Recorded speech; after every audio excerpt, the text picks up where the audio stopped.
नमस्कार साथियों, आज का वीडियो अध्यापक भर्ती परीक्षा 2023 से संबंधित है। दोस्तों इस वीडियो के अंदर दोस्तों हम बातचीत करने वाले हैं कि जो फाइल राज्य निर्वाचन आयोग के पास थी, जिनका बहुत दिनों से कई सारे साथी इंतजार कर रहे थे कि सर फाइल दिल्ली निर्वाचन आयोग कब पहुंचेगी, तो आखिरकार वो फाइल दिल्ली निर्वाचन आयोग के पास पहुंच चुकी है। अब ये फाइल कौन सी है? क्या जिनके नियुक्ति ऑर्डर जारी हो चुके हैं वो फाइल है, या जिन पर रिक्त पदों पर परिणाम जारी करना है वो फाइल है, या प्रोविजनल वालों की फाइल है? कई सारे साथी जो बार बार कमेंट करते थे, दोस्तों इस वीडियो के ऊपर हम इसके ऊपर भी बातचीत करेंगे। अब अनुमति कब तक मिलेगी? कई सारे साथी कमेंट करेंगे कि सर फाइल तो 1 महीना बीत गया, फाइल चल रही है, कभी शिक्षा विभाग के पास, कभी कार्मिक विभाग के पास, कभी राज्य निर्वाचन आयोग के पास, कभी दिल्ली निर्वाचन आयोग के पास। आखिरकार अनुमति मिलेगी कब तक? तो दोस्तों इस वीडियो के अंदर हम डिस्कस करेंगे। अब बोर्ड के कई सारे रिजल्ट पेंडिंग है, आप सभी को अच्छी तरह से बताया। चाहे रीट की, मेंस की यदि बातचीत करें तो रिक्त पदों पर परिणाम की बातचीत करो, चाहे प्रोविजनल वालों की बातचीत करें, या जिनके अदर स्टेट से जिन अभ्यर्थियों ने बीएसटीसी बीएड की है उनका परिणाम अभी भी पेंडिंग है, तो आखिरकार उनका परिणाम कब जारी होगा? क्या आचार संहिता के अंदर परिणाम जारी हो पाएगा या नहीं होगा? तो दोस्तों इन सारे के सारे पॉइंट के ऊपर ये वीडियो रहेगा। कई सारे साथी जो वेटिंग से उम्मीद लगाए बैठे हैं, और कई सारे साथी ऐसे हैं जो ये सोच रहे हैं कि अब की बार रिसेबल परिणाम जारी होगा तो हर कैटेगरी के अंदर बेनिफिट मिलेगा, कई सारे साथियों को जॉब मिलेगी। तो आखिरकार कब रिसेबल और वेटिंग आएगी? कई सारे साथियों को इंतजार है, क्योंकि दोस्तों आचार संहिता में एक भी लिस्ट जारी नहीं हुई है, न तो बोर्ड ने जारी की है, न ही शिक्षा विभाग ने जारी की। तो सारे के सारे स्टूडेंट मायूस होकर बैठे कि सर आखिरकार वापस प्रोसेस स्टार्ट कब होगी। तो दोस्तों ये वीडियो अति महत्वपूर्ण रहेगा। इस वीडियो को शुरू से लेकर दोस्तों एंड तक देखिए, और यदि चैनल पर पहली बार आए तो दोस्तों चैनल को सब्सक्राइब अवश्य करिए। दोस्तों पहले बातचीत कर लेते हैं कि फाइल दिल्ली निर्वाचन आयोग के पास पहुंच चुकी है। दोस्तों मैं 2-3 दिन से वीडियो नहीं बना पाया। फाइल 2 दिन पहले ही दिल्ली निर्वाचन आयोग के पास पहुंच चुकी है। अब सबसे बड़ा सवाल कि सर ये फाइल कौन सी है? तो दोस्तों ये फाइल जिनके ज्वाइनिंग ऑर्डर जारी हो चुके थे, जिनके नियुक्ति आदेश जारी हो चुके थे, उन अभ्यर्थियों के लिए दोस्तों खुशखबरी है कि फाइल दिल्ली निर्वाचन आयोग के पास पहुंच चुकी है। जिनको स्कूल तक मिल गई थी लेकिन उनको इंतजार था कि हमारी ज्वाइनिंग कब होगी, तो दोस्तों अब आपको ज़्यादा इंतजार नहीं करना पड़ेगा। कई सारे साथी मुझे पता है दोस्तों जो 500 600 किलोमीटर दूर बैठे हैं कि सर हमारे को स्कूल तक मिल गई लेकिन हमारे को ज्वाइनिंग नहीं दे रहे, तो उन अभ्यर्थियों के लिए बहुत बड़ी खुशखबरी है दोस्तों। और दोस्तों इस वीडियो को लाइक अवश्य करिए। आपकी ज्वाइनिंग 1 या 2 दिन के भीतर राज्य दिल्ली निर्वाचन आयोग से अनुमति मिल जाएगी। दोस्तों प्रबल संभावना यही है कि 2 से 3 दिन के भीतर अनुमति मिल जाएगी।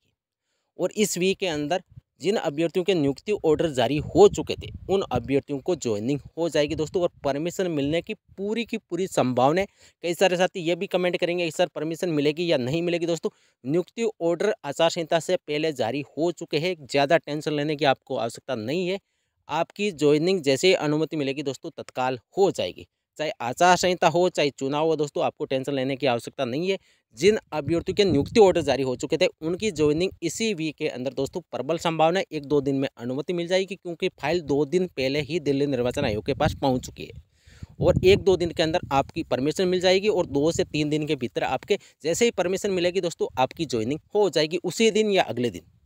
अब कई सारे साथी ये भी कमेंट करेंगे कि सर बाकी का क्या? जिनके रिक्त पदों पर परिणाम की यदि बातचीत करें, जिनकी प्रोविजनल लिस्टें भी जारी नहीं हुई, कई सारे साथी है, चाहे लेवल 1 की बातचीत करें चाहे लेवल 2 की बातचीत करें। लेवल 1 के अंदर जो स्टूडेंट प्रोविजनल है उनकी संख्या काफ़ी ज़्यादा थी दोस्तों, और उसमें कई सारी लिस्टें जारी हो चुकी है। लेकिन लेवल 2 के अंदर चाहे पीएच कैटेगरी की यदि बातचीत करें, पीएच कैटेगरी वाले भी कई सारे साथी ऐसे हैं जिनको अभी भी उनका परिणाम जारी नहीं हुआ। वो बहुत दुख है दोस्तों, मैं आपकी पीड़ा को अच्छी तरह से समझता हूँ, क्योंकि जैसे ही आचार संहिता लगी दोस्तों सारी के सारे स्टूडेंटों को यही उम्मीद थी कि फाइल तत्काल जाएगी राज्य निर्वाचन आयोग के पास। राज्य निर्वाचन आयोग फाइल को तत्काल दिल्ली निर्वाचन आयोग के पास भेजेगा और 10 से 15 दिन के भीतर हमारी ज्वाइनिंग हो जाएगी, मतलब हमारी लिस्टें जारी हो जाएगी। लेकिन दोस्तों ऐसा नहीं हो पाया। अब कब होगा, सबसे बड़ा सवाल यही है। तो दोस्तों संभावना कम है कि आचार संहिता के अंदर राजस्थान कर्मचारी चयन बोर्ड कोई परिणाम जारी करेगा। बिल्कुल कम संभावना है, क्योंकि दोस्तों आप सभी को अच्छी तरह से पता है कि 25 नवंबर तक तो आपकी मत चुनाव है, और उसके बाद दोस्तों जैसे ही 3 दिसंबर को आचार संहिता हटेगी दोस्तों, ये मान के चलिए उसके अगले दिन ही राजस्थान कर्मचारी चयन बोर्ड फ्री हैंड हो जाएगा दोस्तों। फिर किसी भी प्रकार की कोई अनुमति लेने की आवश्यकता नहीं है दोस्तों। ये मान के चलिए कि 5 दिसंबर के बाद आपके राजस्थान कर्मचारी चयन बोर्ड में जितने भी परिणाम पेंडिंग है दोस्तों, वो 1 वीक के भीतर दोस्तों सारे के सारे परिणाम जारी हो जाएंगे।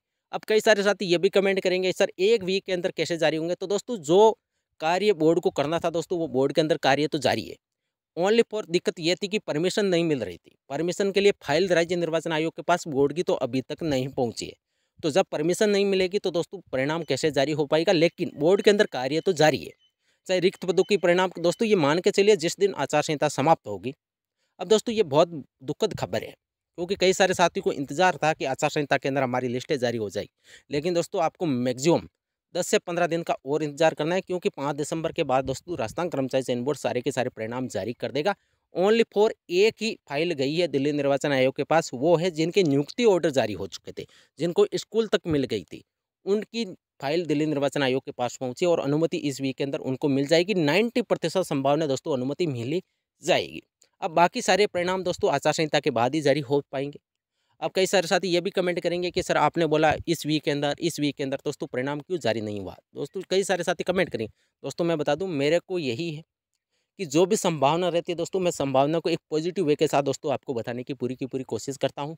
क्योंकि वैसे भी दोस्तों आप दुखद हो, आप दुखी हो, क्योंकि इसका सबसे बड़ा रीज़न है कि कई सारे साथी ऐसे भी है जिनके जिनके पड़ोसी अभ्यर्थियों का सिलेक्शन हो चुका है, जिनके नंबर उनसे कम है, लेकिन वो किसी कारणवश से कुछ डॉक्यूमेंटों की कमी की वजह से दोस्तों पीछे रह गई है, और उनके ही साथी जिनके नंबर उनसे कम थे फिर भी दोस्तों वो ज्वाइनिंग ले रहे।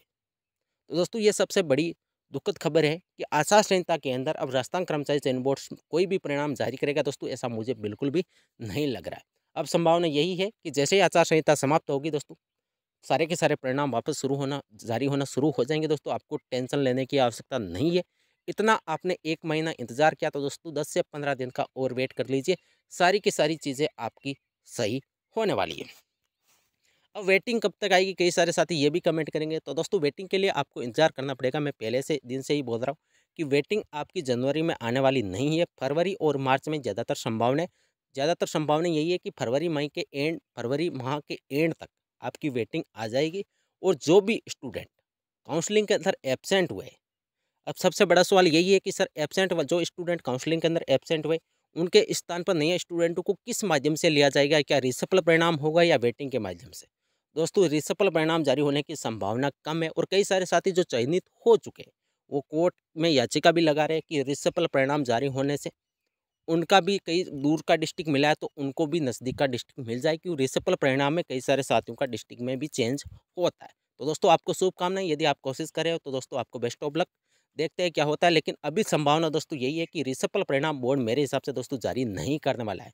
क्योंकि जब 2 गुना अभ्यर्थियों को डॉक्यूमेंट वेरिफिकेशन के लिए क्वालिफाई करता है, तो उसमें जो स्टूडेंटों के डॉक्यूमेंटों में कुछ कमियां रहती है या जिनको एब्सेंट होना रहता है, वो लगभग एब्सेंट हो जाते हैं, और जिनको ज्वाइनिंग लेनी है दोस्तों वही स्टूडेंट डॉक्यूमेंट वेरिफिकेशन करवाते हैं। हो सकता है दोस्तों कई सारे साथी जो कॉमन सब्जेक्ट के अंदर चयन हो चुका है, वो कई सारे साथी काउंसलिंग के अंदर एब्सेंट हुए होंगे।